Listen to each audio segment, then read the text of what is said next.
Just kidding. I'm just kidding. Oh God, why would you do that? We're good. We're good. Okay. We're live, I think. We have 0 watchers, so no pressure. This is the time to act. Yeah, this is the time. 0 viewers. I'm gonna just put out a tweet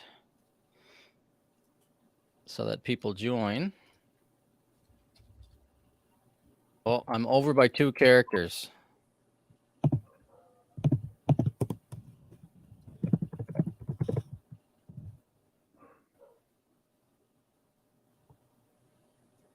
Okay, I'm just gonna. It's the art of like perfecting that character count on Twitter. Where can I cut a character? Oh, I have a punctuation mark here. I can get rid of. Sweet. Okay. Oh, I almost had my red mug today. I got my drooling apes mug. Sick. Have you seen this before? No, I like that. That's awesome. The drooling apes. This one was Sam Kimbrough made this. I got really triggered by the drooling or that ape NFT thing.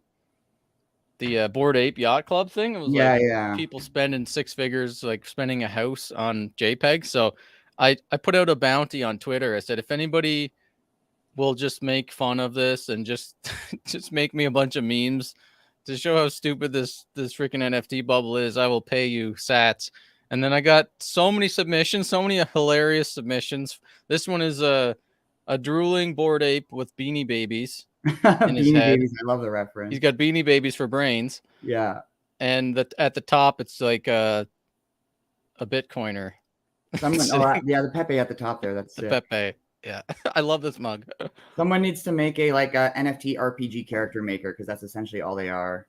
Where you just swap. I want this hat, and then I want this skin tone, and I want this mouth expression, and I want these eyes, and then click and then create NFT, and boom, there's your NFT. And then you retire. Exactly, just that easy. All right. Well, welcome to the Magic Internet Money, Mark. This is your first podcast episode. Is that true? I've done like maybe 1 or 2 over the years, but this will be like we'll call it my first. So your story is really interesting because you were one of the first people that had like a physical Bitcoin pawn shop, basically like a Bitcoin shop, a physical store where you think of when you go buy gold, you go to a pawn shop or something and you buy some physical gold. You started that for Bitcoin. Yeah, in Toronto. In Toronto.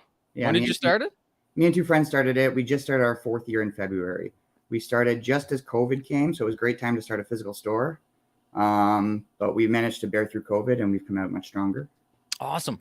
I'm super curious about that experience, and partly because I want to hear about your experience and like what kind of characters come into the store and what kind of like regulations you have to deal with and like headaches you've had, all that stuff. But also whether or not you think that it's an opportunity that can be expanded all across Canada and actually all across the world, as we get more people that are going to be wanting Bitcoin. I imagine a lot more people are going to want to just go to a store like they would buy anything else, older generation folks and stuff. So let's start there, Mark. Before we get into that, what's your Bitcoin story? How'd you get into Bitcoin? I found Bitcoin in, I think, 2013 with that Gizmodo article. Like one of the first major publications that wrote about Bitcoin. And then from there, I found the subreddit and I read the white paper. I was already very libertarian minded and very into technology. And so immediately it like clicked and I was like, oh my God, this was like the answer I'm looking for. Shortly after that, I started trading on local Bitcoins. So I was doing peer-to-peer transactions in my city.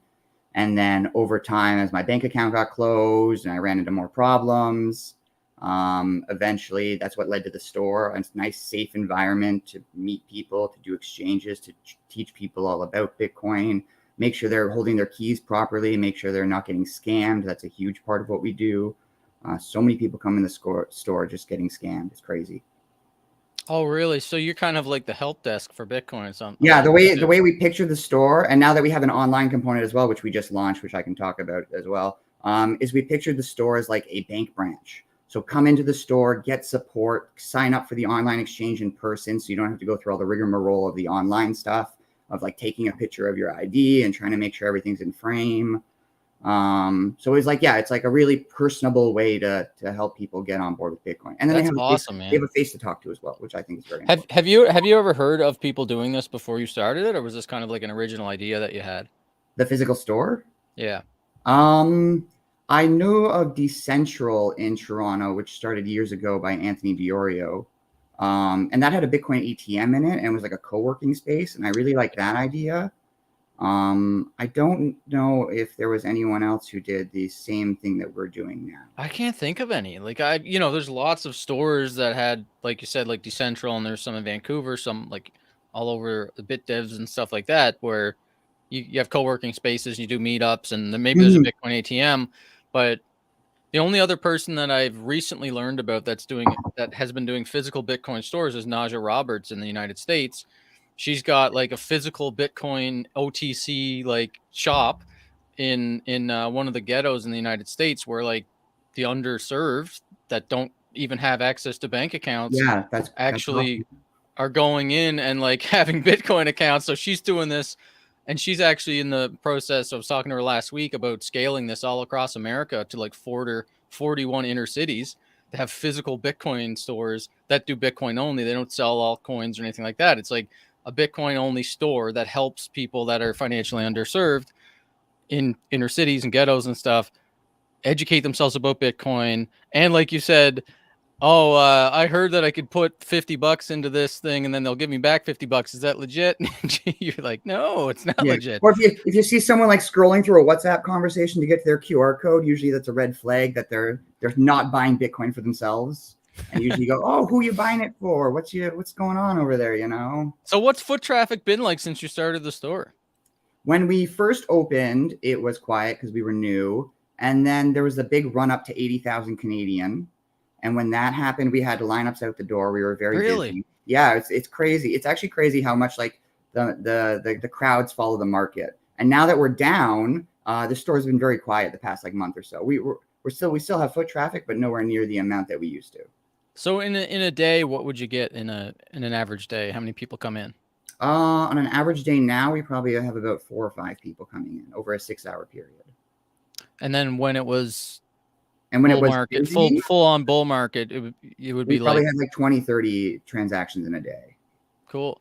Yeah. Um, have you like noticed there's a specific trend of who comes in? Is it a specific type of person? Like, is it an older person or younger people, or is it a mix? We've noticed a mix, but definitely usually when you get older, usually you get closer to the scams, whether they're Ponzi schemes, romance scams, or whatever other kind of the latest scheme is. And then on the younger side, it's usually people who just distrust authority. So when Trudeau had his fun during the trucker convoy and was freezing bank accounts and whatnot, that brought a lot of people came in the store talking about that. Oh, really? Wow. A lot of people asking, a lot of people coming in being surprised they can't just walk into the bank and take out $30,000 on a whim. Realizing that the bank will not just give you all of your money up front. You actually have to call ahead and plan. So very eye-opening experiences, and we hear like the firsthand accounts of people dealing with that. Do you have any like famous people come in, like get Drake in there asking to buy some Bitcoin? Or Not yet, not yet. We're working on it though. what about social economic status? Like, is it wealthy people coming in, or is it like poor people coming in, or a mix? A good mix. So we have a mixture of like some contractors that come by, so they're like business owners, and then we have some people who use it for remittance purposes, and so they'll come in and buy a few $100s just to send to some other person, like their family member back home, and we kind of do some questions to make sure that's actually a family member back home, and again, not someone that they shouldn't be sending money to. It's all over the place. We have a flat earther that comes in. He's always good for a conversation. Right on. I get a couple of those that are always hitting me up in my on my Twitter threads. What good is the money when the Earth is flat? He's always got some cool new T-shirt on about how NASA's lying to us all. It's great. I'm open to ideas. I'm open to ideas. You do you. So, like this is actually a pretty awesome service, because there isn't really a place for people to call 1-800-Bitcoin and like ask questions. And Mm-hmm. having these physical stores, I was originally thinking of it as just like a smart way to get that excess traffic that may not go to the exchanges, that maybe they don't know how to use a computer, or maybe they're just like want to talk to somebody and see if it's real and whatever. But I didn't think about it from that perspective of a lot of people are getting scammed, and you can be like the barrier there from between the scammer and the mark. And well, you're a mark. But this is something I think that would be awesome to have in every major city in Canada. You got any expansion plans?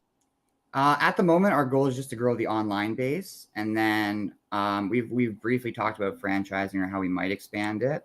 I'm always bugging my partners, being like, "Yo, guys, I'll move somewhere else, and I'll start another one if you guys want. Just tell me when, tell me where, and I'll do it." Because I love talking to people face to face. And one of the original ideas we had when we opened the store, COVID killed it, unfortunately, was that every month we were going to run like a free class or some kind of free class for people, and it'd be on a topic of like how to hold your Bitcoin, how does blockchain work, like what are the like intricacies of public private cryptography, stuff like that, to really help people like get a good understanding of how Bitcoin works so they know what they're buying. But again, COVID unfortunately killed that, and I never want to do that over Zoom because I just don't like that life.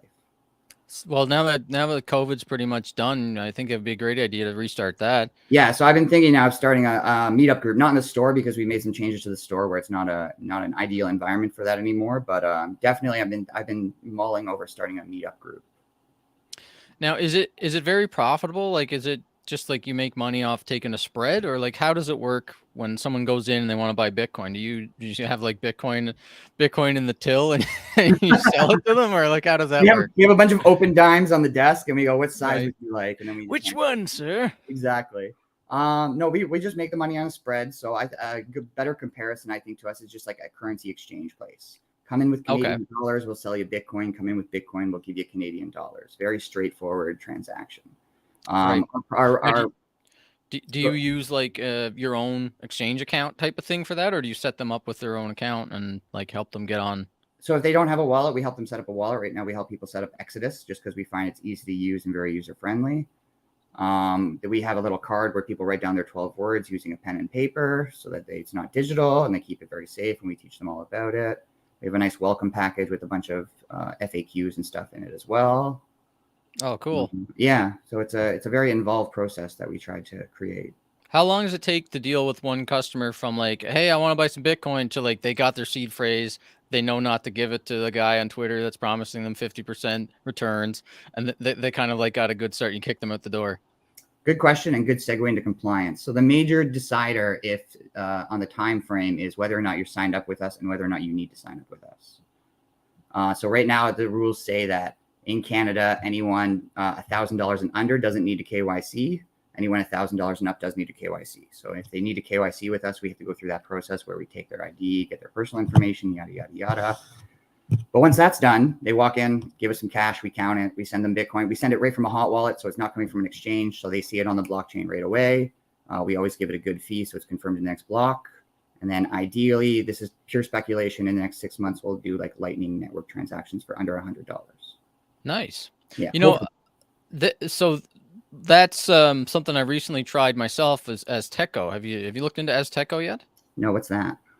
You got to check it out, azteco.co. I ended up investing in them because it's Beauty on Twitter is the CEO of this, the co-founder of it.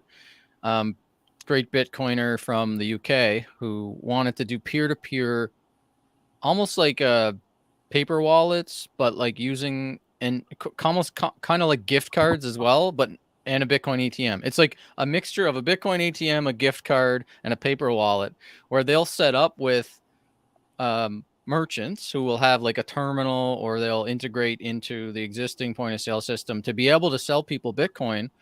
And you get these little receipts with a QR code on it. I know, like a printout from a Bitcoin ATM, and it has the private key and the public key. It's like that, yeah. Except it removes the need for a Bitcoin ATM, and so because they've been able to do that, you can sign up as like a merchant. So it would be perfect for your store, I think. You could have one where it's not a Bitcoin ATM, but like you'd be an Azteco merchant, and they've already got it integrated with Lightning Network, where I bought $1,000 of Bitcoin KYC free to my Lightning wallet. What did you use for that? Azteco. Like, So I went to, like, they've got it set up so that you can buy a Bitcoin at any post office. Okay, yeah. So So you walked in pretty with cool. $1,000 cash and you put it Yeah. down? That's sick. Yeah, and I gave the lady at the post office $1,000, and she's like, what's this for?" I was like, "Oh, I don't want to go through the whole rigmarole of explaining to her about I'm buying Bitcoin." So I was just like, it's for a friend buying something." And she's like, "Are you sure? Did you confirm that this friend is legitimate?" And I was like, "Oh my God, just give me the money." Scams, it's a real thing. It's a real deal. But everywhere. Yeah. It's everywhere. I'm paying my taxes, lady. All right. No, but Azteco's cool because just the segue there, I'm mentioning that because they've got Lightning Network turned on for $1,000 purchases. So, you could contact them as, try to get Yeah, set that's up sick. with. I'll keep that in mind for Pretty cool. sure. But that's great to hear that you're integrating with Lightning Network for smaller purchases. Do you find that most of the people that come in are looking for like smaller purchases like that, or do you get people coming in with like they want like 50K of Bitcoin? Oh, it's definitely not like that. It's not that crazy. It's more like the average is probably about like a couple $1,000s. Makes sense. Yeah, it's nothing too crazy. We try and market ourselves mostly to just the retail investors as well, so we're not taking on any corporate clients really or anything like that.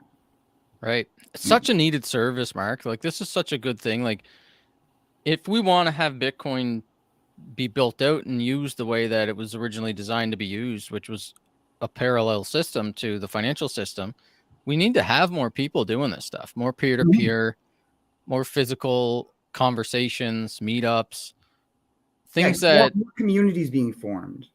yeah, I think yeah. that's important. That's again why I want to start the meetups and stuff, because when you form a nice community, and then ideally there's some business owners in that community, you can get them to start taking Bitcoin. Like if you have just one restaurant owner in your group of friends and they take Bitcoin, then you can always go there and you can show people how you pay with Bitcoin. Blah blah blah. Speaking of Bitcoin adoption, actually, change of topic. I was in Costa Rica recently. And I went to two local farmers markets in a small town in southwest Costa Rica, and both had people that took Bitcoin on the Oh, Lightning, that's great. which was very crazy. So I bought some banana bread in like the middle of Costa Rica with some Bitcoin. That's incredible. Yeah. What, so you got into Bitcoin in 2013. So, I mean, obviously this was kind of not common back then to have random people just being able to accept Bitcoin.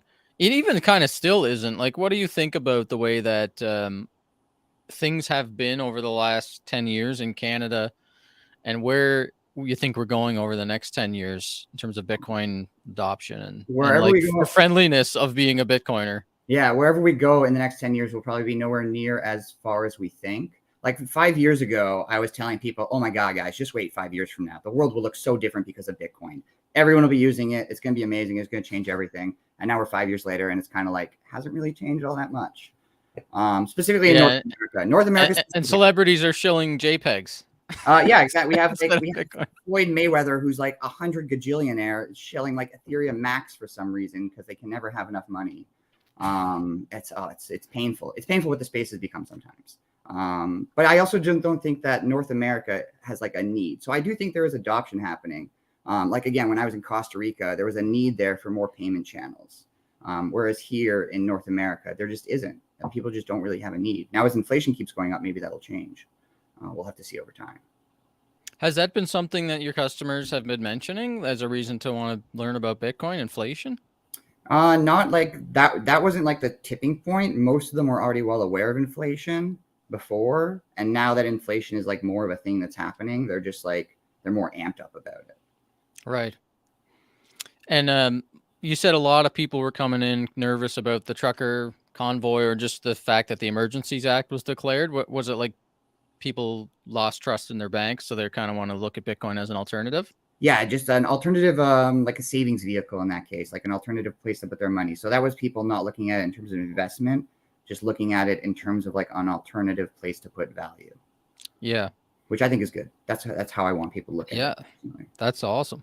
You mentioned you had a couple partners. Like, how's it structured? Is this something that you started and you kind of have guys that are funding it, or you guys are all No, so working we're together? totally self-funded. The three of us were all like local Bitcoin traders. We met through that, just trading in our cars and at McDonald's, like shady Bitcoin drug dealers, Awesome. living that life. And then one day we're like, wow, this is like pretty unsafe. Like there were obviously some robberies that happened, thankfully not to us. And so and regulations were coming as well. And unfortunately, as much as regulations suck, people need regulation to like legitimize Bitcoin for them.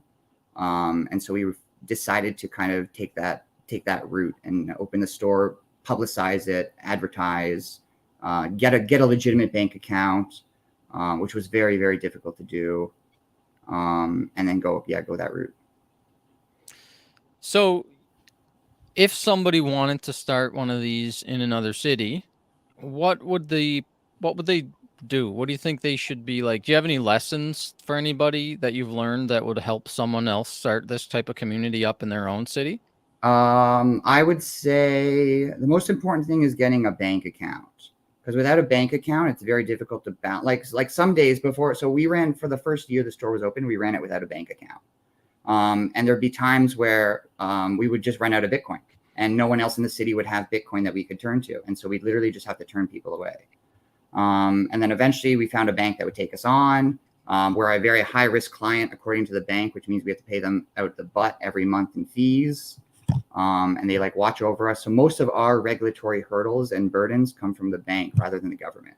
The government doesn't bother us at all, but the bank bothers us a lot. So that's your biggest hurdle, is just finding. So what did you guys end up doing? Go to like the credit union or something like that? Essentially, yeah, we found a credit union. There's a couple banks out of Alberta that will work with you as well. If you're a Bitcoin company, one of them you need to be based in Alberta. The other one I can't remember the requirements for now. But expect like $10,000 in like banking fees and stuff like that, and you need to have like a full compliance program in place. So it's a very good learning process. The compliance stuff, is that like kind of easy to have white labeled or open source, that type of thing, where not open source, kind of unfortunately, but it's easy to pay someone for a white label version. It's just money.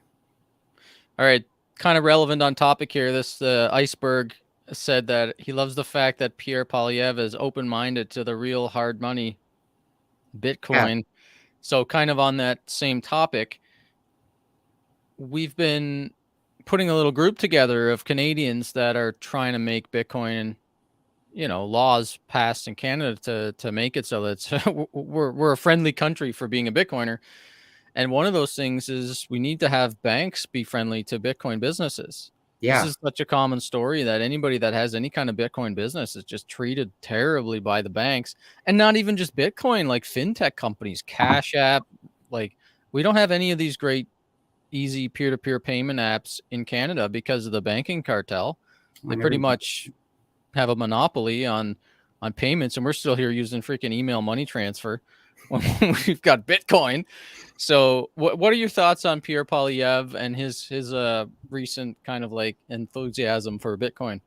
I like it. I really liked his video that he put out when he announced he was running. He was all about the government not being a babysitter to us, not being a parent. And I really identify with that view as well. It'd be amazing if he could figure out how to take Bitcoin as donations, but that's super hard because the way the regulations are made, it's just with capital gains and investment price. Like technically in Canada as well, anytime you go between cryptocurrencies, it's a taxable event. So if I have $5,000 in Bitcoin and then it doubles in price and I convert it to Ethereum, that's a taxable event. But it's a taxable event I have to pay in Canadian dollars, even though I have none from the event. So it's all like very convoluted, the rules, which makes it very hard for politicians and like charities and stuff to accept it. Yeah, definitely. Do you have a lot of people that are like in your stores? Are you doing Bitcoin only, or do you allow people to come in and buy SafeMoon and stuff like that? No, we are Bitcoin only. We chose to do that just nice. Because it's easiest and because it's the most popular. It's the easiest to use. And the moment you open the door to like one altcoin, you just the questions we already get about altcoins is absurd sometimes. Especially with like when the Shiba Doge thing was going on. Oh my God. Yeah. That's actually the same thing that Naja Roberts said as well. She's doing Bitcoin only because she's a Bitcoiner and she does Bitcoin only herself, but she just doesn't want to have to deal with like being responsible for selling somebody some rug pull coin and like getting them wrecked. Yeah, exactly. And all the guys that run the store, we're all just like mostly Bitcoin first. I'm personally privacy first, which is a part of Bitcoin, but it's the same ballpark. Right. Yeah, it will get easier. I think on the Pierre Poilievre topic, he has just recently put out an announcement yesterday saying that he's supporting a bill that Dan Albus is an MP in, I think, Alberta, put out a bill to make Bitcoin follow the same rules as donating securities. So if you can currently donate stocks to charities and there's no capital gains, so you don't pay taxes on it. But that's not yet passed for cryptocurrency, so he's trying Yeah, to get that pushed. that's exactly what I was referring to earlier. Yeah, just how Yeah. how like crypto is always just like this weird little gray area, which is sometimes good because when COVID hit and all the non-essential stores were closed, we were like, we're going to say we're essential because we can. Yeah. We're a financial business now. We're not a tech business anymore. Now we're a financial business. We're a bank. Exactly. So sometimes the gray area can be good, but most of the time, unfortunately, the gray area is a problem. So if we get somebody like Pierre Poilievre elected, where he's trying to push forward this favorable policy for Bitcoin, are you like, what's your thoughts after the Emergency Act stuff? Like personally, I know you said you had customers coming in being concerned about it. Are you like, I know most of my Bitcoin friends are just like, this is insane. We can't have our money in the Canadian banks anymore because we're probably on some list anyways. If the Trudeau government is turning adversarial towards Bitcoin, and just in general, like the NDP government is turning adversarial towards wealthy people, you're going to be assumed to be wealthy if you've ever talked about Bitcoin when Bitcoin goes up. Because if you talk about Bitcoin early and Bitcoin goes to $1 million, then you're probably being tracked on some list.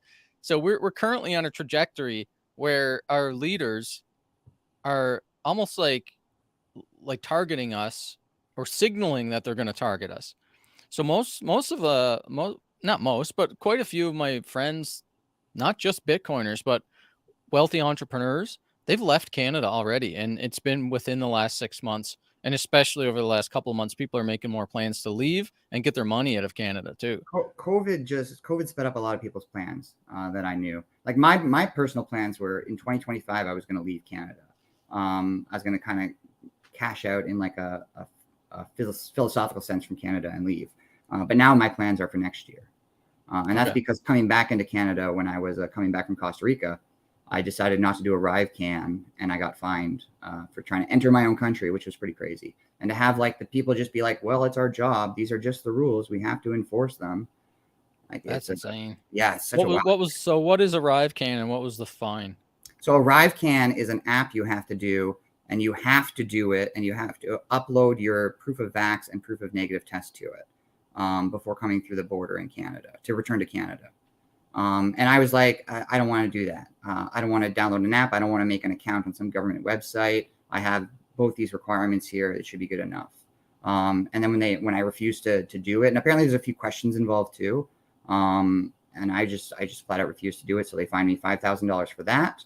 What? And then because I refused to do it, and so this is the really twisted part. $5,000. This is how the government gets it too. Is now that I didn't do a RiveCan, even though they were holding the proof of vaccination in their hand, they were like, "You're not fully vaccinated because you didn't do a RiveCan."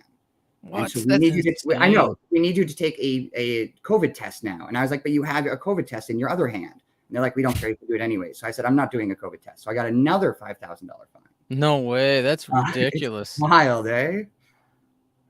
Did you end up paying it? I'm going to fight it. It's a months-long process. Oh my God. That's all of that because I was unvaccinated according to them. And fines. I was on a home quarantine for 14 days. That's so ridiculous because that's the only reason I got vaccinated was so I didn't have to do the 14-day quarantine. Literally, the only reason I got vaccinated too was so I could travel. And I still had to do the stupid quarantine because they just wouldn't accept the paper version, and I needed to do their stupid RiveCan. Oh man, that sucks. Such a wild experience. I haven't traveled since COVID started. I've traveled to Nova Scotia and back, but I am, I've been against the COVID mandates, like vaccine mandates and passports from a philosophical perspective. I'm not against the vaccine really. Like you can choose it, take it if you want. If you don't want, just make your own personal health assessment. I chose to get vaccinated, but chose to not comply with the vaccination passport. And so for that reason, like, it sucks. I haven't been able to do anything over the last 6 months, really, like since September when they started it. Um, Yeah, I it's like hope it's I'm going to be able to travel back to Nova Scotia this summer to go visit my family, but I don't know if they're going to even drop the like inter-province vax pass stuff. yeah, Maybe, I don't the know. federal government doesn't want to budge at all on anything they're doing, which is very disheartening. Again, very eye opening to people because it's crazy that people like see like there's like a two-class system in Canada now, and obviously Mhm. most of our customers skew to that like that side of anti-COVID mandates, Right. and so most of them come in feeling like second-class citizens now in their own country. It's very very jarring, I'm sure. I had my bank Yeah. accounts closed years ago, so I already know what that's like.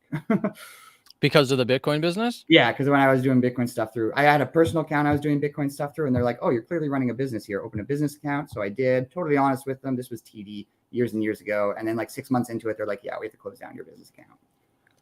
I had the same thing happen to me in 2013, 14. I forget which year it was. It was a business account I'd started for because I wanted to separate everything out of my personal account. I didn't want to Mhm. have a risk of having my personal accounts shut down. So I was doing a Bitcoin mining business, and I think I named the company Genesis Bitcoin Mining. This was before like Genesis that we know now You're is ahead of your time. yeah, I was ahead of the time. I had Genesis Bitcoin Mining was the name of the company. And so I started the account and they closed it down like a week later. They closed the account down and said, "Oh, well, you have Bitcoin in the company name, so we can't allow that." I'm like, this is what am I in like China or something here? This is crazy. I have friends who just ran consulting companies. They're not even like dealing with people's money. They're just like programmers, and because they work with Bitcoin and cryptocurrency, they've had accounts closed. Yeah, It they're happens less very now, predatory. thankfully, but it still does happen. Yeah, it's still they still prey on people that are in the gig economy and Bitcoin and I mean anything high risk. Like I said, I have a couple of entrepreneur friends who are like one of my friends had a bank account in Barbados, and just the fact that he had a bank account in Barbados, he lost his Canadian bank accounts. They said that's Wow, too high risk. that's Yeah, wild. and he's been a customer for like 20 years of the bank, and they just like, well, our new risk policies say that we can't bank anybody that has a bank in any of the countries that showed up in the Panama Papers. So he lost his account. So he's making plans to get out of here. Canada sucks. Like in terms of that stuff, like we suck here. So, But yeah, like going off that, the amount of suspicious behavior we're told to look for is absurd sometimes. Like I'm so suspicious according to my own company, just because of the way I live. right. I have a Proton Mail email account. Anyone with a Proton Mail email account can be deemed suspicious. Because why do you have an encrypted email account? What are you using that for? It's crazy. Oh yeah, the RCMP recently, I think it was about 8 months or 6 months or something ago, put out some kind of mandate saying that they've got this hotline or something now where if you're supposed to rat on your friends who post anti-authoritarian posts on Facebook. That's so crazy. That is insane. What That a is road we're insane. going down. Like I mean, so me as a regulated business during the trucker stuff, if someone had come into my business and was like, "Oh, I'm buying this Bitcoin to donate it to the trucker," I would have to legally report them to the government. Uh, Crazy. it's crazy, eh? Yeah, and that's like when Jesse Powell said, Yeah, If I get a request from the government to freeze your Bitcoin account, I have to comply. I cannot comply. like So you what should business? actually use your own keys. You should go download Nunchuck or Moon Wallet and then use Bitcoin the proper way. And then you won't be able to have it frozen because when you use Bitcoin properly, it can't be frozen. And then he got in trouble with the Yeah, RCMP because he said that. yeah, it's crazy. People forget that our companies have like essentially like a gun to our head, and so we have to do what the guy with the gun is saying. We can't. We'd love to do what all of our customers want us to do, but unfortunately, they're not the ones with the gun. Yeah, there should be no gun to point at a business owner's head if they don't comply with these totalitarian fascist dictates that get pushed by the government. It would be nice if there was no metaphorical gun to hold, but there is, and they're abusing it, and that's why I think literally the only choice we have right now as freedom loving people that want to be able to have the freedom of choice to save in Bitcoin or use your own keys to hold your own wealth, or decide what to put in your own body and not be punished and treat it like the other class. Like literally the only two rational choices right now are to leave Canada or try to get Pierre Poilievre elected in the There's a short time. great speech early on in my Bitcoin days. I'll never forget, and it was by Balaji. I'll butcher his last name, but Srinivasan? yeah, that guy. And it was called Exit versus Voice. And it's basically just exactly what you were saying is we have two choices in this world when you're like upset with our current situation is we can either choose to exit peacefully, which is essentially what Bitcoin is. Bitcoin is an exit from the existing system. And then you're also talking about exiting Canada, so a physical exit, or we can voice. And now voice now is trying to get Pierre elected, is trying to convince people to change. And that dichotomy has always stuck with me because you can do both at the same time. Like I'm planning to exit, but there's nothing wrong with trying to help get Pierre elected at the same time. That's the backup plan. The backup plan is getting Pierre elected so he can try to like move us away from smashing into the road block. Do you think the people of Canada would actually elect Pierre though? Well, only 20% of people voted for Trudeau. Like it was like 20 some percent of people voted for the Liberals, and it was 40% of us just didn't vote because That's like we're disillusioned by the current state of things. Because what's the difference between NDP or Liberal or even like Conservatives when it was Aaron O'Toole or whatever the guy's name was? I think that the big problem that the Conservatives had before this was they had leaders who were like social conservatives. And for Canadians, we're not socially conservative. Like the 40% that didn't vote are socially progressive or just centrists. They don't want to be pushing anti like anti it's not even anti, it's just like religious dog whistles and gay marriage, conservative marriage, like all this stuff is just like it doesn't fly here. Sure, there's like a sect of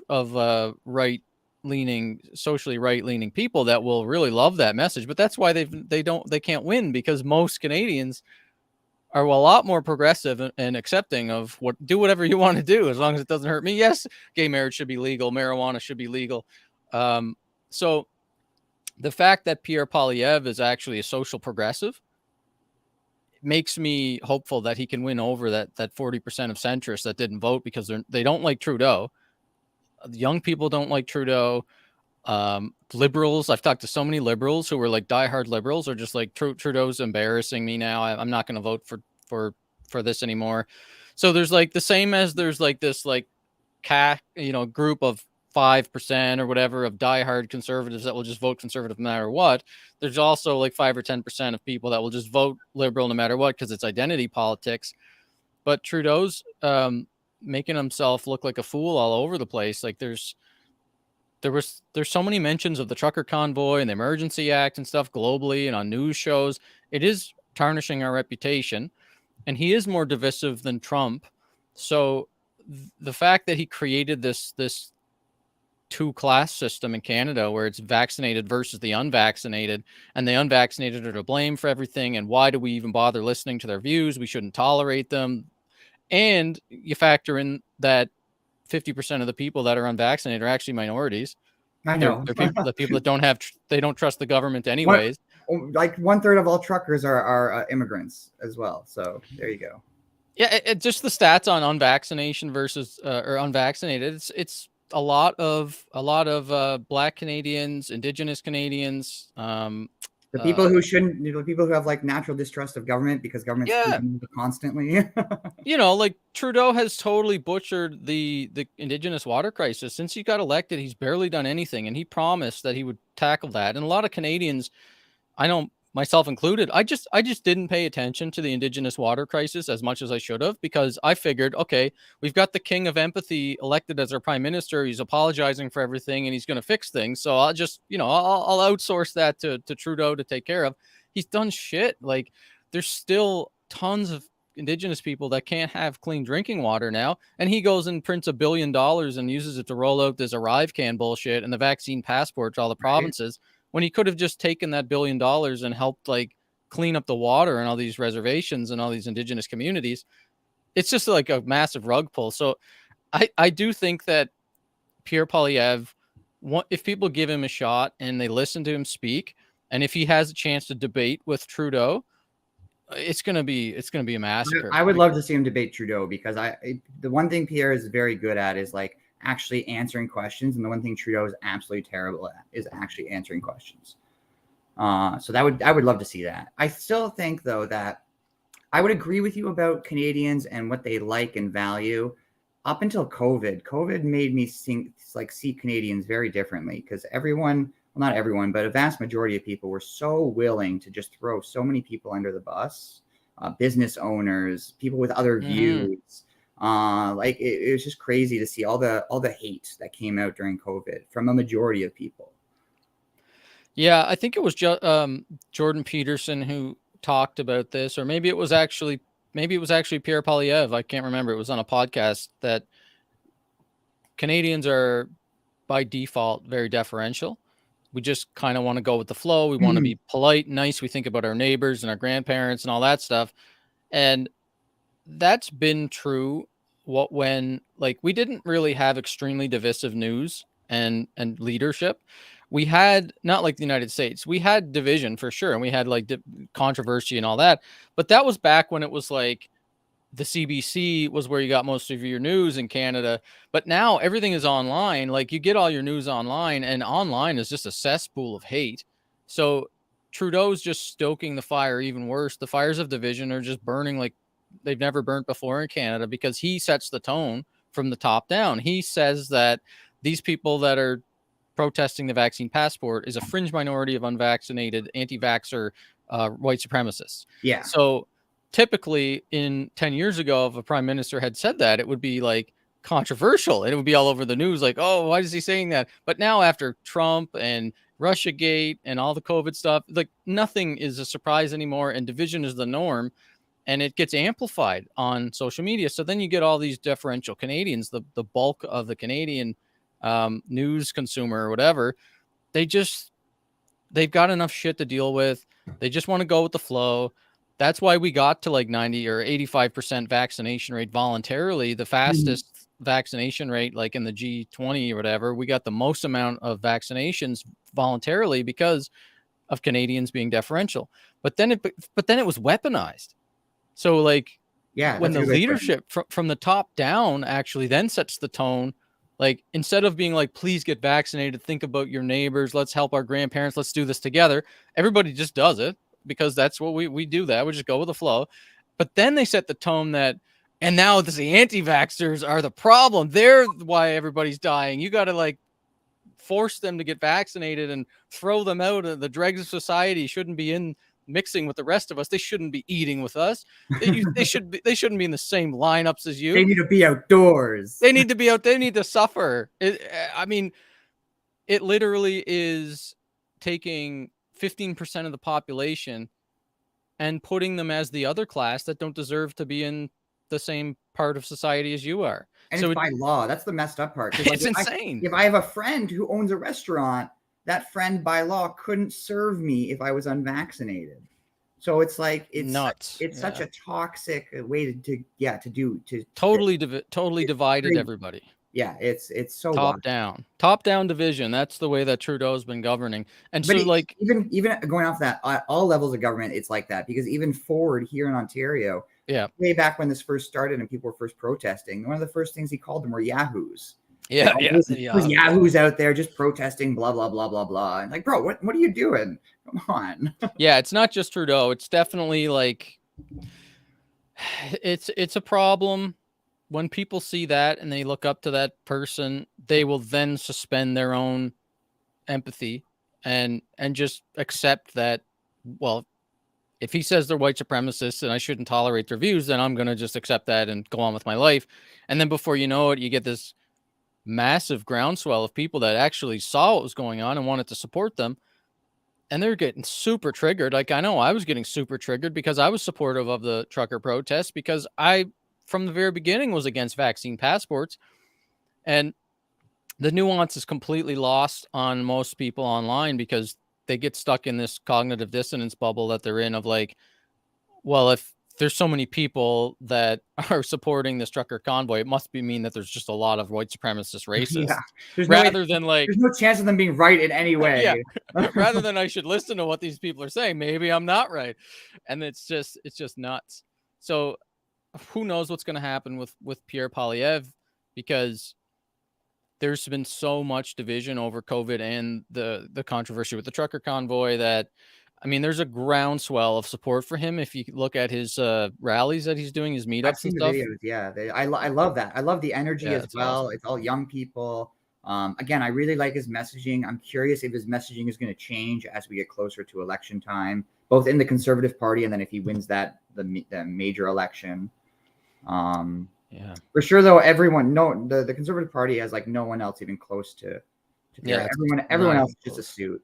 And Just like I don't even like, personally, I've never voted conservative in my life, and I don't like politics. Like you said, there's the choice to exit, or what was it? Exit or mobilize? Exeter Voice.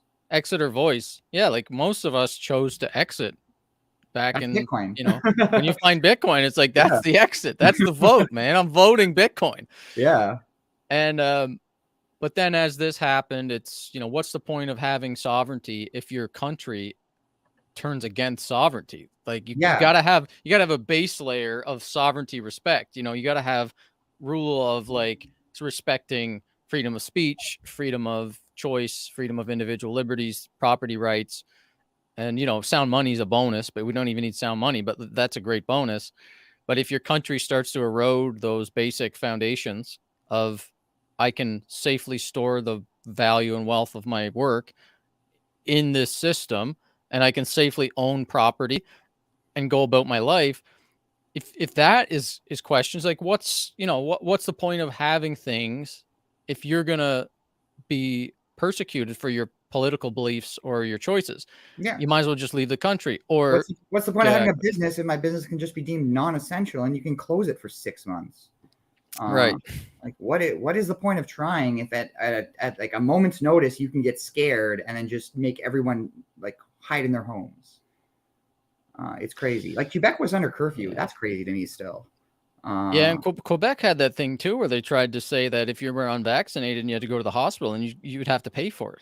oh yeah, thankfully I feel like there was enough backlash against that Yeah, they were that like, okay, we can't do this. It's nice to know there's at least some line somewhere in there. But yeah, it's what a crazy time to be alive, eh? And it's like you said, you've had your decision be fast forwarded a little bit. You were thinking about leaving 2025. Now you're thinking about leaving next year. I mean, that's unfortunate because your business is so awesome for Bitcoin. It's such a great idea for Canadians, and it would help the underserved and the underprivileged all across Canada if there was way more of these businesses open in Canada. Like if you Yeah, had franchised this thing, like create like a coin shop tahinis or something like that, and just deploy them all across Canada, where you could go in, buy some Bitcoin, get a you can talk shawarma. someone face to face and be like, "Oh, how do I download a wallet? What is Yeah, this?" that's Yeah, super awesome. But like, I can understand why you'd be less interested in deploying that across Canada after what yeah. happened with It your sucks bank. that the government just makes it so difficult to work here because I love the people of Canada. Like anytime I have to deal with a person in Canada, they're like the nicest people ever. They're so understanding. For the most part, they're pretty tolerant. Other than like COVID kind of changed that a little bit, but everyone who walks in my store super tolerant. People came in no mask, people came in with masks. Doesn't matter. It doesn't make a difference to us. So Ted Nugent here is asking on the stream, on the YouTube stream, how can we make change over the next 3+ years before the next election with the NDP and Liberal majority? What can Conservatives hope to do? There will be no Canada left by 2025. Don't get bullied. I think, Don't get bullied into changing your message. well, not just that, but I think that the Liberal NDP coalition thing that's happening right now is not like some kind of part of our democratic process, like they formed some super majority party that can't get voted out. I think that because there's literally 40% of Canadians that were disillusioned by politics and didn't participate in the last election, if we can continue to push that message of, you got to get active if you really want to see change in this country. Don't get like further depressed by that NDP coalition with the Liberals. That's just another way for them to try to like convince you not to get active. Now, the biggest thing that you can do to waste your energy and waste your vote is to back one of these like smaller independent parties. If you get active and start like pushing your voice towards the new blue party or the People's Party or the Green Party or something like that, you're completely wasting your vote right now, because this is one point in history where we've got a leadership candidate for a major party that understands the value of sound money. He understands the value of individual liberties and responsibilities, property rights, business ownership, and he's a progressive socially. So he's like, his wife's a Venezuelan immigrant. She's a successful entrepreneur that has a business that empowers other women. So she speaks to a lot of young people. He has policies on immigration. Like, he wants to help immigrants that are coming here that have been trained as doctors to be able to work as doctors so that they don't have to become Uber drivers. He's not like saying like, oh, it's the immigrants stealing all of our jobs. He doesn't have any of that stupid dog whistling crap that conservatives typically like turn off all that centrist group of Canadians. He's, in my opinion, the only thing going against him is that the division in this country right now has him pegged as some kind of social, like conservative Trumpist sort of thing, and because Yeah, they just they'll aren't just associate listening. him with the alt-right as much as possible. Exactly. Oh, he's alt-right. He's the white nationalists like him, and therefore he's bad, or whatever it is. Yeah. To your point though about the small parties, I don't know. I don't know if I fully agree with that. I think that there's nothing wrong with supporting small parties. Like, I ran under the Libertarian Party, both federally and provincially. Did you really? Yeah, and that was a great experience. I went door to door. I got signatures. It's crazy going door to door asking for signatures, and people are just like, "No, I don't want you on the ballot." Like, oh wow, democracy is like a big fan in this household, eh? That was a wild experience in itself. But then just I think giving people other options on the ballot is important as well, because some people just see the Conservative Party as another established party. Pierre Poilievre, as much as cool as he is also a career politician. He has not worked in the private sector, I don't think, ever. No, he hasn't, but his wife has, though. I know, and that's a fair point. But I'm just saying that's why I like it, because some people like the edge parties because those are the most likely parties to change if they do win. I agree with you that it's very unlikely they'll win, but that's also how you communicate that you want change, is you vote for the way out. Yeah, there. okay, but here's the thing about the game theory behind making that decision at this moment in time. Like, we're pretty much on the iceberg, or on the Titanic right now, and it's headed towards the iceberg. Now, you can either jump off ship and get on a boat and leave so that you don't hit the iceberg, which is what a lot of people are doing, or you can like try to convince the captain to like nudge it 1%, just 1% steer away from the iceberg. So it's going to hit the iceberg and we're probably going to lose a couple decks, but it's not going to sink. Now, we really don't really have that much of an effect with our vote. Like you said, it's mostly about trying to just philosophically use your vote as a voice to signal that you're not happy with the current way of things and you want to see change.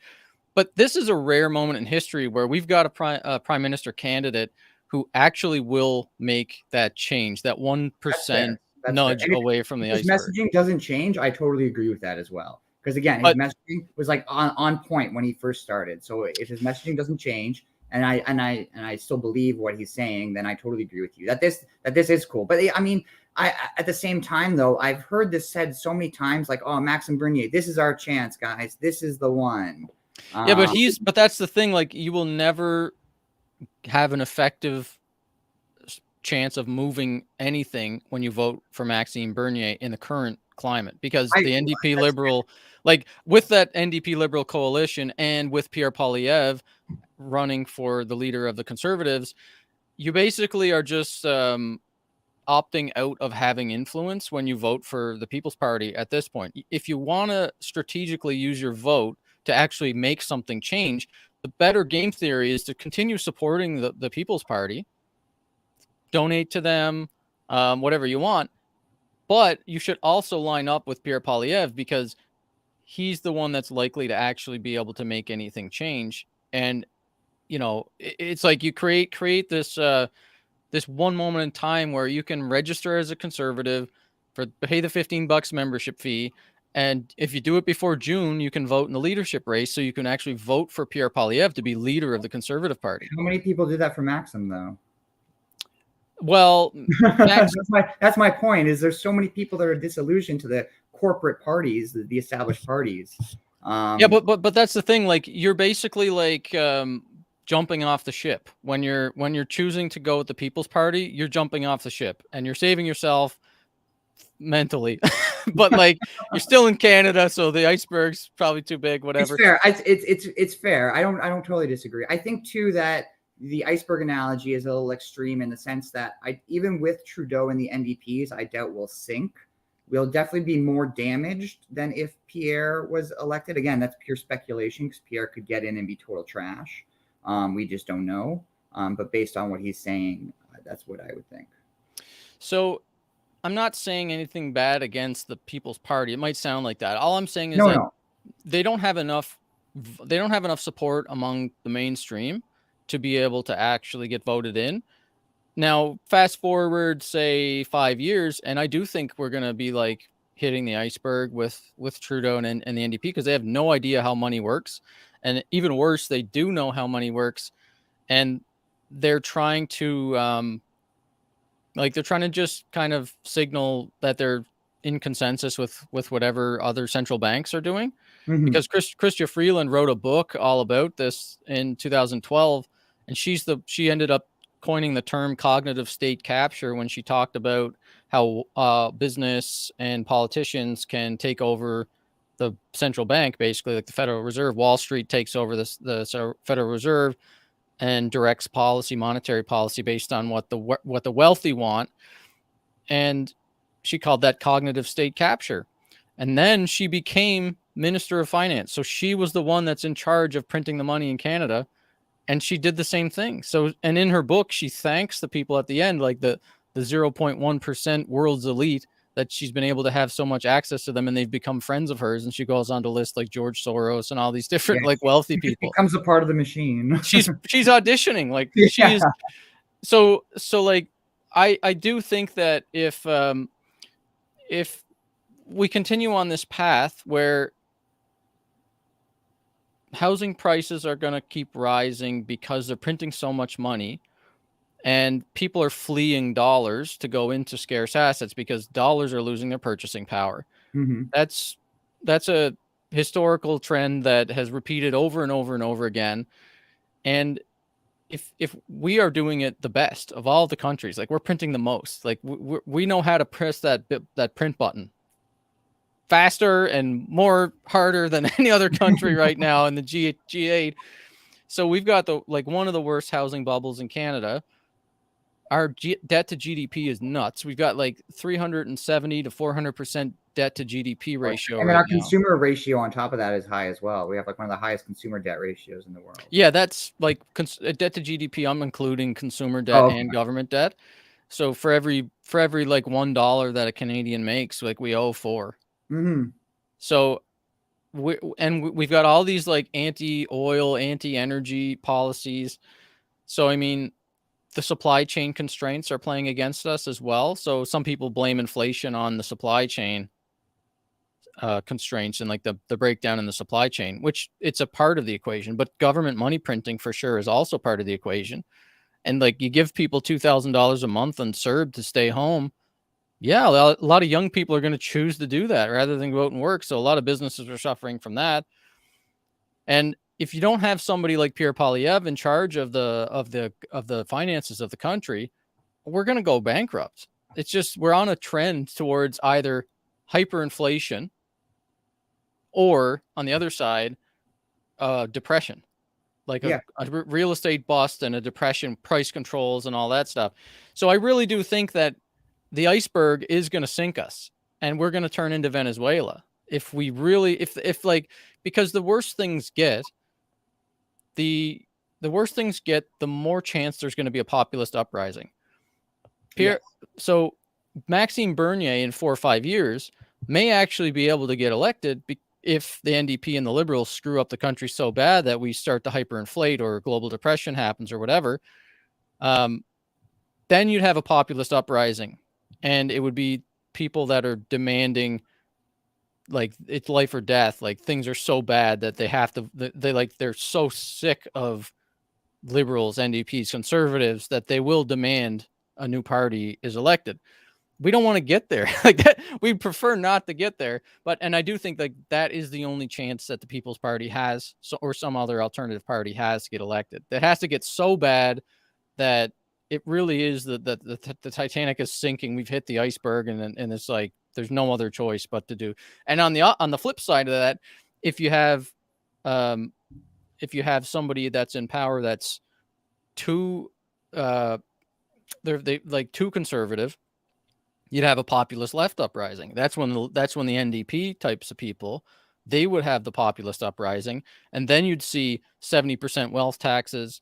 If you have Bitcoin, I think we're gonna see that. Like, I think we're gonna see UBI maybe over the next 4 years or 3 years. Again, universal Bitcoin income, baby. Never even thought about that. That's funny. That's clever. Yeah, it's interesting. We actually have a sign in our store. On one side it says "Don't protest, buy Bitcoin," and on the other side it says "Don't vote, buy Bitcoin." And so, depending on the season, we just kind of flip it around to whatever's relevant. Well, I like to say that Bitcoin is a productive protest. I agree with that for sure. It's both a voice and an exit. What's that? It's both a voice and an exit, because you're voting with your wallet and then you're exiting the system. You're protesting a corrupt system that helps drive wealth inequality and makes people suffer. You're protesting a system that you don't have any control over, but it's productive in that it's not just like going to the trucker rally and like waving flags and stuff, and then you're like on a list. Yeah, you're actually gaining value for yourself. You're learning, you're getting better knowledge. So Bitcoin is a productive protest. But at this point, I used to say the same thing, and I used to be all about like, I don't care about politics. But now, after the Emergencies Act and seeing the way things are going, and that we're likely headed towards hyperinflation or a deflationary depression, because they don't know how to react properly to the market. Like 4 years ago, they were screaming about deflation. They were saying that they were worried about low inflation. That was what was on the central bankers' minds 4 years ago, was even 3 years ago, was low inflation. It's a problem. They were like targeting, they were trying to find ways to increase inflation. And they screwed that one up. They actually were worried about low inflation or deflation. They created a system where they were going to pump trillions of dollars into the economy. And here in Canada, it was hundreds of billions, or if not a trillion. They created inflation, and now it's really high inflation, and they caused that problem. They literally caused that problem. It's just corporate greed, Brad. I don't understand. It's just all the corporations at the same time agreeing to raise prices. It's totally not the money printing. Oh man. So I don't know. I kind of deflected our conversation here. So this is the Magic Internet Money podcast, man. It's more like a therapy session. Just people just voicing like, oh my God, the world today is just so all over the place. It's wild. Yeah, Bitcoin is an exit. Bitcoin is the way to, you can jump off the Titanic with Bitcoin, or like, at least productively protest with Bitcoin. But for the last 10 years, that's been my mindset. I disconnected from politics, but now I feel like the rational choice literally is to leave Canada or do what you can to get Pierre Poilievre elected. And if not, like, things are going to hit the fan for sure. Yeah, I agree with that. I love it. Every time someone comes into my store with an envelope that has like a bank logo on it, I'm like, man, this is great. I'm helping people just empty the system, man. Awesome, yeah. Just exit, get out, just get out. Vote with your fiat. Exactly. Oh man. So anyway, that guy that asked earlier, like, what can you do? Well, honestly, they need 150,000 people, because we met with Pierre Poilievre at the Tahini's, where he went and bought shawarma with Lightning Network. Nice. And so he said to us there that, like, we kind of went aside and talked to him, like, what can we do as Bitcoiners?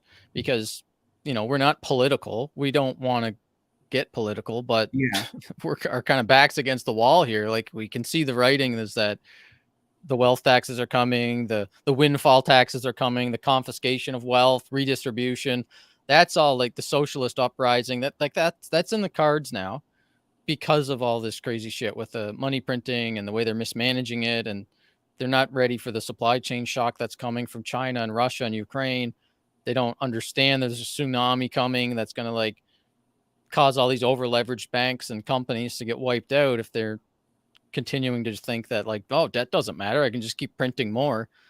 So high inflation's on the is what we're gonna have. We're gonna have higher gas prices, higher inflation, and that's like I think that the real thing that you can do is buy Bitcoin to protect yourself long term, learn about Bitcoin, but also kind of like if you don't like politics or whatever, it's kind of like too late. You have to like plug your nose and register for the conservatives and vote for Pierre That's what I because tell people every time I tell them to buy Bitcoin. You just got to buy Bitcoin. It's too late if you don't own it now. It's like it's too late. You just got to get on board.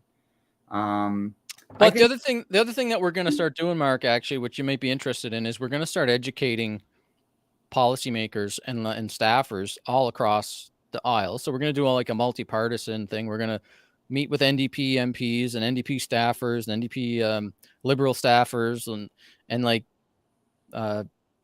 create a curriculum for journalists and reporters so that we can get this good information about Bitcoin out to, we don't want it to be like a conservative thing. We don't want it to be political that like, oh well, Bitcoin is like Pierre Poilievre's thing.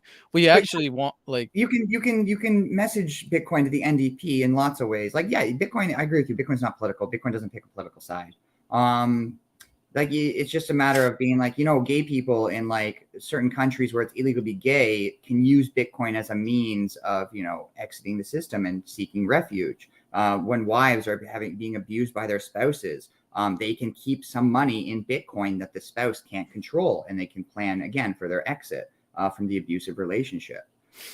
You can frame things in the way that like the left will like it. And going on to Pierre Pouvier topic, I think as long as the conservatives don't get bullied into changing their message, every time the conservatives want to come out with a hardball stance, they softball it. They elect someone like Andrew Scheer, O'Toole, and they elect like the safest person ever, who's not memorable at all and who has no personality. And I think that's because they haven't met Bitcoiners yet. I think as long as you don't get bullied into like changing your message or softballing your message, you'll get those 40%. Those 40% of people are looking for like fire and passion. Yeah. They're not looking for just like, oh, I'm so sorry, I don't want to offend you. I want to make sure I call everyone by their right pronouns and blah blah blah blah. So anybody that's listening to this or anybody that's watching, if this resonated with you and you're willing to plug your nose and take 1% of your resources and time, this isn't a major ask. You do have the ability right now to go and register for $15 on pierreforpm.ca, and your vote will count for now. But this is a like temporary strategy where you should continue to like spend most of your time and resources on learning about Bitcoin, buying Bitcoin, go to Mark's store and like talk to him about Bitcoin if you're in the Toronto area, and just continue devouring as much knowledge as you can about Bitcoin, because really that's the best way to protect yourself. Even if Pierre Poilievre gets elected as Prime Minister of Canada, there's not much that he can do. Like the Titanic is a massive beast that's heading towards this iceberg already. We're not going to be able to completely steer it away from the iceberg and have a clean exit. The shit's going to hit the fan. Like there's going to be some flooded decks. And I do think that like the best chance that you have to avoid being drowning from whatever happens, whether it's hyperinflation or depression, deflation, um, populist uprisings, whatever ends up happening over the next decade on this decline of U.S. dollar hegemony and decline of fiat money in general because of the breakdown of the like last 50 years of the U.S. dollar's dominance over the oil markets and settling trade in US dollars. Like all of this is changing, and you combine all the money printing with the change of the US dollar reserve regime. Canada's dollar is going to kind of fall with the US dollar because we're very reliant on the US in many ways. We make far less things than the U.S. does. We're relying on like a much smaller subset of resources than the U.S. Yeah, we have a lot of resources our own to be able to, make ourselves a lot of food and a lot of energy and all that. But in terms of our dollar, we pretty much just follow the US dollar. Yeah. Since Bretton Woods in the 1940s, most fiat monies just pretty much do whatever the United States do. There's not really any gold-backed currencies or anything like that. Like everybody prints because it's been a currency war. So it is going to be it doesn't matter who's the politician in charge of your country. There's going to be a freaking train wreck, and it's because of the global debt is just pumped like crazy. Like we're all doing the same things. So it doesn't really matter what country you're in. You're going to suffer financially, most likely. Like Ted Nugent says, where would you go if you had to leave Canada? It's kind of, it's like picking a deck to live in on the Titanic. It's going to sink. Like it doesn't I really disagree with matter. that. You can isolate at least I believe you can isolate yourself. Like, Monetarily. my I'm plan, thinking, no, I'm no, thinking even monetarily. physically. My plan is to move to Costa Rica, live in the mountains, grow my own food, raise some chickens, kind of like just separate myself as much. Sure, but if you relied on the Costa Rican currency, then you'd still be Oh screwed. no, obviously not. Yeah, I'm relying on Bitcoin. That was the nuance I was trying to say. I didn't really say I it, but get like that. all currencies are sinking, and they're gonna Oh yes, sink. They're yeah, gonna 100%. like we're all on like one trajectory towards this big iceberg, and it's gonna sink if you're using the currencies. Where you want to pick like physically is a place that respects property rights, has a long history of respecting property rights and individual rights and liberties. That's probably the safest. Like, Yeah, and then I don't know, how does Costa Rica as well? how does Costa Rica stack up there with in terms of like respecting property rights and things like that? Costa Rica is very influenced by the West in that sense, in like their law philosophical sense, and so they're pretty property rights driven, which is why I like it. There's very little income tax, if any. I don't think you just have to invest $200,000 into the country, whether into their stock market, buy property, and then you become a voting citizen through that. Well, at the Bitcoin 2022 conference, Samson Mao announced that Madeira was is it Madeira? Oh, El Salvador. Madeira. Yeah. Madeira in Portugal. It's an autonomous zone of archipelago 4 islands in Portugal are moving to like a 0% Bitcoin tax and more like a Bitcoin standard type of thing. I'm hoping that's the direction governments will go in, is slowly governments will start to compete over Bitcoiners. And then they'll have to lower tax rates to try and attract the most wealthy Bitcoiners. Yeah. That's always the world that we've talked about for many years, where governments have to compete with each other because it's so easy to move around, because it's so easy to take your wealth everywhere with you. I pretty much. What about Texas? You ever have any appeal to go to Texas? Man, I mean, I love Texas and Florida, but the American federal government is enough for me to just be like, nah, I have no interest. That's a beast. The American government. I do not. The Texas thing though is appealing because Texas has a really strong history of respecting property rights and individual liberties. True. And it feels like if the federal government got too grabby with Texas, that they would just secede. I would love it if they did. If they did, I'd move there for sure. Yeah, because the culture, I'm sure, is great there. But I was just recently in Costa Rica. I met some people who live there now, and it's amazing there. As long as you go to, in my opinion, small towns, stay out of the cities, it's much better. Yeah, that's cool. I mean, there's some options for sure, but it's not like there's not great options for. No, there's no perfect option anywhere. Yeah, it's like you're gonna give and take. Like Canada's amazing if it wasn't for our erosion of civil liberties and property rights. Yeah. Yeah, I agree. I love the East Coast. Like I just love it there. It's so beautiful. It's very easy to become a digital nomad where you can kind of take your data anywhere with you. But then the physical nomad is still the challenge. Yeah. Like I have a PC in my house. It's a personal server. It runs all my stuff.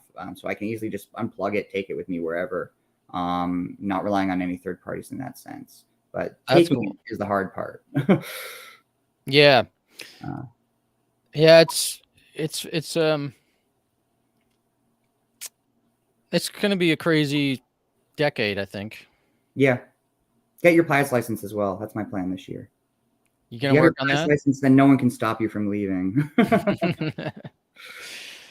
Get your pilot's license. I got to work on my air brakes license.